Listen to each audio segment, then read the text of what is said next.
अस्सलाम वालेकुम। आज मैंने फर्टिलाइज़र सेक्टर में से एक गोल्डन स्टॉक पिक की है, जिसने कैपिटल गेन की मद में काफ़ी ज़्यादा बेनिफिट दिया है और डिविडेंड भी ये कंसिस्टेंट पे करता आ रहा है। बल्कि ऐसे 2 स्टॉक हैं, एक एग्रो फर्टिलाइज़र और दूसरा फौजी फर्टिलाइज़र, जो कि अपने शेयर होल्डर्स को डिविडेंड की मद में काफ़ी ज़्यादा बेनिफिट देता आ रहा है। तो एक्चुअली आज हम फौजी फर्टिलाइज़र को डिस्कस करेंगे कि इसके फंडामेंटल्स, टेक्निकल्स और जो फ्यूचर के प्रोजेक्ट्स हैं, फ्यूचर के क्या टारगेट्स हो सकते हैं, ये सारा कुछ एनालाइज़ भी करेंगे और अगर इसमें इन्वेस्टमेंट करनी है तो क्या प्लान होना चाहिए। क्या ऐसी बात तो नहीं कि शेयर इसकी प्राइस बहुत बढ़ चुकी है और इसकी इतनी वैल्यू नहीं है। ये सारा कुछ डिस्कस कर रहे होंगे तो स्टार्ट करते हैं।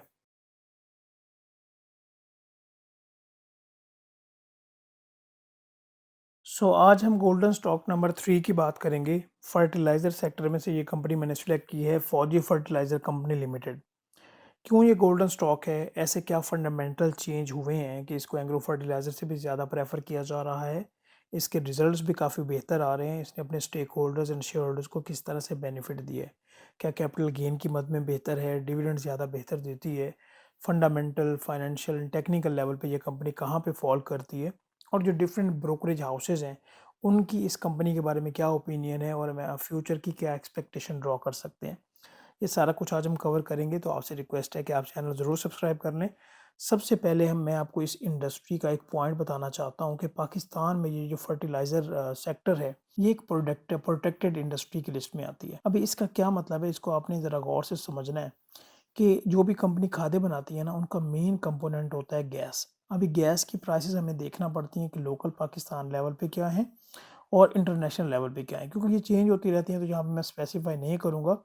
लोकल लेवल पे गैस की प्राइसेस कम होती हैं, इंटरनेशनल लेवल पे ये काफ़ी ज़्यादा हैं और जब ये फर्टिलाइज़र्स बन जाती हैं, खादें बन जाती हैं, तो लोकल लेवल पे इनकी जो रिटेल प्राइस है वो कम होती है और इंटरनेशनल लेवल पे वो भी ज़्यादा होती है। लाइक हम इम्पोर्टेड की जब बात कर रहे हैं, इन दोनों फैक्टर्स को देखा जाए, चाहे गैस की प्राइसेस हैं या खादों की कीमतें हैं, तो इन दोनों फैक्टर्स की वजह से इस जो सेक्टर है, इसको एक कंपैरेटिव एडवांटेज है कि ये प्रोटेक्टेड इंडस्ट्री की लिस्ट में आती है और पाकिस्तान एक एग्रीकल्चर कंट्री है, तो इसको एक एडिशनल बेनिफिट भी है।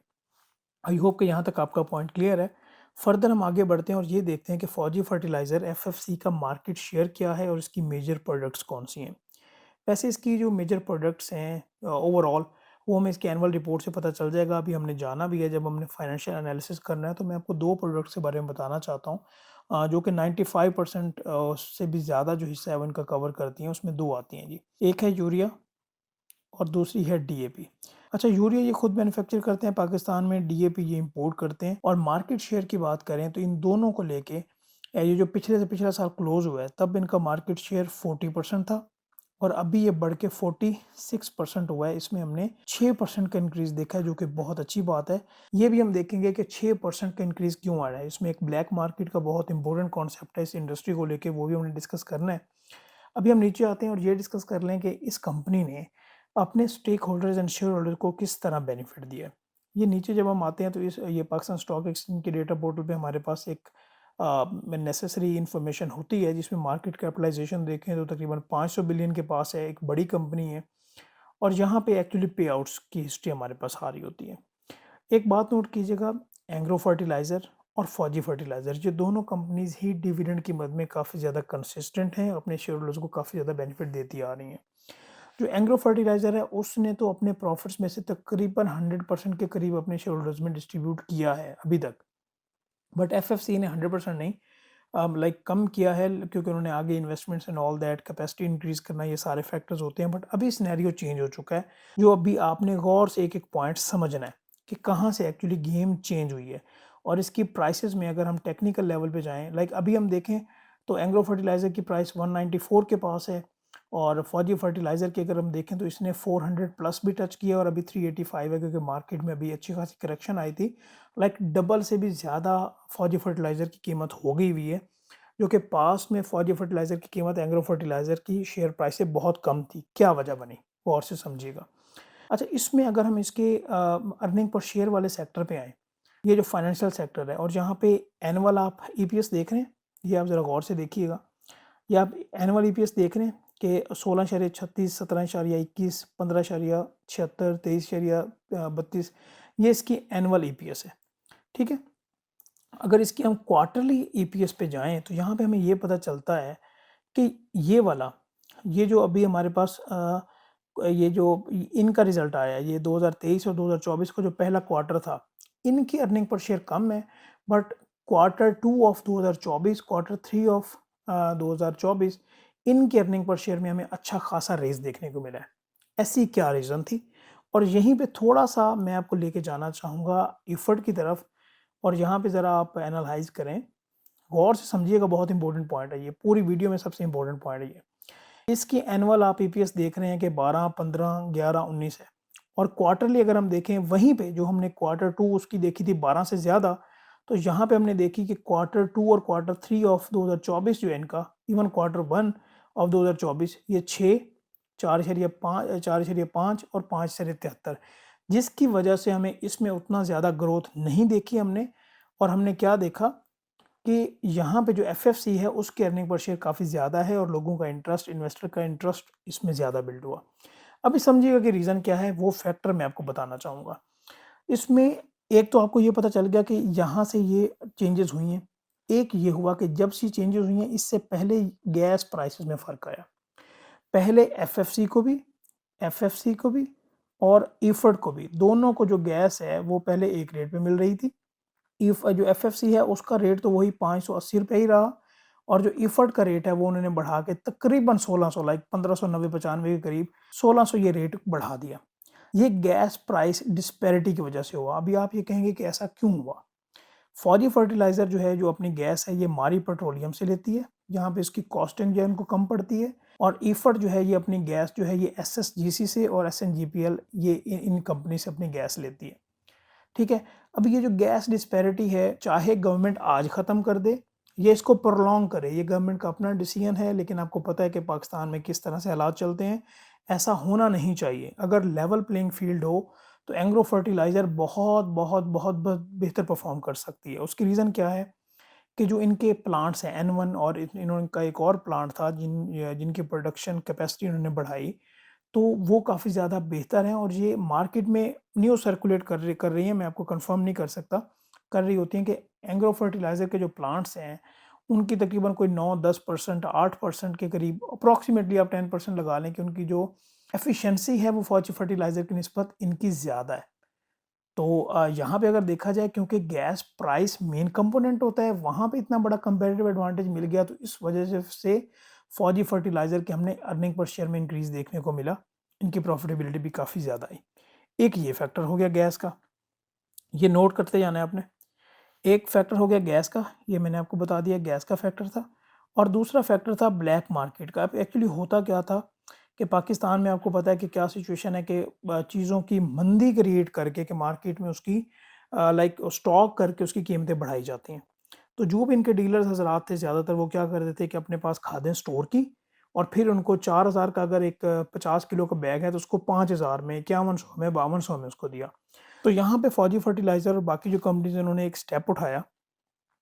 फौजी फर्टिलाइज़र ने यहाँ पे क्या किया, इस कंपनी ने, कि अपने डीलर्स को बजाय, डीलर्स को भी दे रहे थे, साथ-साथ अपनी डायरेक्ट रिटेल भी उन्होंने लॉन्च की। अपनी डायरेक्ट रिटेल को भी लॉन्च किया कि वो कस्टमर तक डायरेक्ट अपने स्टोर्स बना के वहाँ तक उनकी रसाई तक जाएँ। जिसकी वजह से हमने देखा कि इनकी जो कैपेसिटी थी, मार्केट शेयर था, वो 40% से ज़्यादा होके 46% हुआ। ये दूसरा पॉइंट था जिसकी वजह से ब्लैक मार्केट का भी कॉन्सेप्ट जो है वो काफ़ी ज़्यादा कम हुआ। और इसमें तीसरा पॉइंट ये था कि आखिर इन्होंने भी देखा ना कि हमारी जो एफिशिएंसी है वो उतनी ज़्यादा नहीं है जो कि मार्केट में होनी चाहिए। तो इन्होंने अपनी एफिशिएंसी पे भी काम करना स्टार्ट किया। तो ये 3-4 फैक्टर जो हैं वो ब्लेंड हुए, जिसकी वजह से हमें यहाँ पे इनकी अर्निंग पर शेयर में इंक्रीज़ देखने को मिला, और फ्यूचर में फर्दर हमें ये इंक्रीज़ हम देखेंगे। यहीं पे एक और पॉइंट डिस्कस करते जाएँ। अगर हम यहाँ पे आप नोट कीजिएगा ज़रा, यहाँ पे आप ये ज़रा इन 3 क्वार्टर्स को ऐड करें, ये इनको ऐड करें, 8, 8 और 12 20, 20 और 13 33 34 हो गए। लाइक हम यहाँ पे ये एक्सपेक्ट कर सकते हैं कि जो इसकी क्लोजिंग ईपीएस होगी वो तकरीबन 45, 44, 45 के पास होगी। और अभी ये नोट कीजिएगा कि 45 तो होगी ना 2024 की क्लोजिंग, तो पिछले सालों में क्या आती रही है? इसकी जो एनुअल ईपीएस की तरफ अगर हम जाएँ यहाँ पे, तो वो आती रही है जी कितनी, 16, 17, 15, 23। तो इस कंपनी ने और ज़्यादा आगे फ्लरिश करना है अगर इसकी अर्निंग पर शेयर को देखें, और यही सबसे इम्पोर्टेंट पॉइंट होता है। और ऑन द अदर हैंड अगर हम इफर्ट को एनालाइज़ करें, तो इसकी 6 6 और 5 कितना हो गया, 6 और 5 11, 11 और 6 17, 17 अभी तक बनी है और अभी देख लेते हैं कि 17 और ये 25 तक हो जाएगी मैक्सिमम, और आगे एनुअल कितनी आती रही है। लाइक इसमें भी इंक्रीज़ है लेकिन उतना ज़्यादा नहीं है जितना हमने एफएफसी में देखा है, ठीक है? तो यहाँ पे कंपैरेटिव एडवांटेज की उम्मीद मैं करता हूँ कि आपको समझ आ गई होगी कि मैं क्या कहना चाहता हूँ। क्लियर होगी बात? अभी अगर हम यहाँ पे इसके फंडामेंटल पॉइंट को देखें, इसके फाइनेंशियल को देखें तो आई एम सैटिस्फाइड। सही? इसकी हम एनुअल रिपोर्ट पे जाते हैं, ये बहुत बड़ी एनुअल रिपोर्ट है, कोशिश कीजिएगा कि इसकी डायरेक्टर रिपोर्ट और उसकी जो फाइनेंशियल हाइलाइट होते हैं वो आप ज़रूर देखें। यहाँ पे मैंने कुछ जो पेज हैं वो मैंने नोट डाउन किए हुए हैं। इसमें सबसे इम्पोर्टेंट देखने वाली बात क्या है कि जो इसके पिछले 6 साल हैं वो कैसे गुज़रे हैं। ये मैंने यहाँ पे ऑलरेडी पेज नोट डाउन करके रखा हुआ है ताकि हमारी आसानी हो। तो यहाँ से इसको हम देख लेते हैं अकॉर्डिंगली। ये आई होप कि यहाँ पे आपको थोड़ा-सा क्लियर हो रहा होगा, मैं थोड़ा-सा और ज़ूम कर लेता हूँ इसे। ये इसका मैंने एक्चुअली पिछले 6 सालों का ना एनालिसिस यहाँ पे निकाला है, जिसमें हमें ये पता चल रहा है कि ओवर द पीरियड इस कंपनी की जो टर्नओवर है, टर्नओवर लाइफ ब्लड होता है, मैं कितनी बार आपको कहता आ रहा हूँ कि ये इसकी सेल्स किस तरह से बढ़ती आ रही है। यहाँ पे आप देखें कि 2018 में 105, 105, 97 कम हुई, 108, 109 और अभी 2023 का जो क्लोज़ हुआ है 160 के करीब, और अभी इसमें और ज़्यादा हम इंक्रीज़ देखेंगे। अगर हम यहाँ पे और फर्दर नीचे आएँ तो अर्निंग पर शेयर में भी हमें काफ़ी इंक्रीज़ देखने को मिल रहा है, लाइक 11, 13.45, 16, 17, 15, 23 और अभी जो मैं आपको बता रहा हूँ कि वो हमें किस तरह से देखने को मिलेगा। अराउंड जो मेरी एक्सपेक्टेशन है वो हमें देखेंगे कि तकरीबन 40 प्लस 44, 45 के पास इसकी अर्निंग पर शेयर आएगी। ठीक है? क्लियर होगी बात। और आप कोई भी ब्रोकरेज हाउस उठा के देख लें, हर ब्रोकरेज हाउस इस कंपनी को रिकमेंड कर रहा है कि इसमें और ज़्यादा पोटेंशियल है। अच्छा, क्या आगे फर्दर इसकी जो डिविडेंड यील्ड है वो वैसे ही रहेगी? टेक्निकल लेवल पे मैं आ रहा हूँ। ये इसका मैंने डेली का चार्ट निकाला है और इसके मैंने जो जो 2024 के बेस्ट स्टॉक की लिस्ट है उसमें ये आता था कि अगर ₹100 के पास था ये स्टार्ट में, 2024 के स्टार्ट में, और अभी ये इसने अपना हाई टच किया 430 के करीब, तो लाइक बेहतरीन रिटर्न आए। और अभी कैपिटल गेन की मद में ज़्यादा रिटर्न है, डिविडेंड की मद में उतने ज़्यादा रिटर्न नहीं है, क्योंकि इस शेयर की प्राइस जो है पहले बहुत कम थी, अभी काफ़ी ज़्यादा हो गई है। ज़्यादा का मतलब ये नहीं कि ये शेयर एक्सपेंसिव हो गया, लाइक इसकी वैल्यू उस तरह से नहीं रही, बढ़ गई हुई है वैल्यू, अर्निंग पर शेयर बढ़ रही है, तो इसके कैपिटल गेन की मद में हम इजाफा ज़रूर देखेंगे। डिविडेंड की मद में मे बी आपको उतना ज़्यादा रिटर्न ना आए। ठीक है? क्लियर होगी बात? समझ आई है बात? अच्छा, मार्केट की जो न्यूज़ सर्कुलेट कर रही होती हैं उसमें आईएमएफ के रिलेटेड न्यूज़ है, मैं आपको वो बता देता हूँ कि ये लोग एक्सपेक्ट कर रहे हैं कि आईएमएफ बहुत ज़ोर देता है कि भई ये जो आप गैस डिस्पैरिटी है, ये जो प्राइसेस में फ़र्क है, आप इसको इग्नोर करें, इसको रिमूव करें। बट एक्चुअली यहाँ पे लोकेशन का भी फ़र्क है, एक सिंध की बात है, एक पंजाब की बात है। माड़ी पेट्रोलियम डायरेक्टली उनको सप्लाई करता है, तो यहाँ पे सब्सिडी वाला पॉइंट आता नहीं है। ये मैं आपको बिज़नेस पॉइंट ऑफ व्यू से बता रहा हूँ, ठीक है? तो मुझे लगता है कि ये अभी, ये मेरी पर्सनल ओपिनियन है, maybe I am wrong, कि ये जो है ना हमें आगे फर्दर भी इसी तरह हमें देखने को मिलेगा। और अगर इस तरह होता भी है तो ये दोनों कंपनीज़ ही फर्टिलाइज़र सेक्टर में जायंट हैं, दोनों ही बहुत बेहतरीन परफ़ॉर्म कर रही हैं। लेट्स से मैं आपको इन्वेस्टमेंट वाइज़ मैं देखूँ तो क्या एग्रो फर्टिलाइज़र अपना ये वाला सारा कवर कर लेगा? जो अभी लेट्स से इतना डिफरेंस है या अर्निंग पर शेयर उसकी थोड़ी-सी कम हो रही है गैस प्राइसेज़ की वजह से, बिल्कुल कर लेगा। इसको वो टाइम लगेगा कैच अप करते हुए, बट इवेंचुअली वो कर लेगा।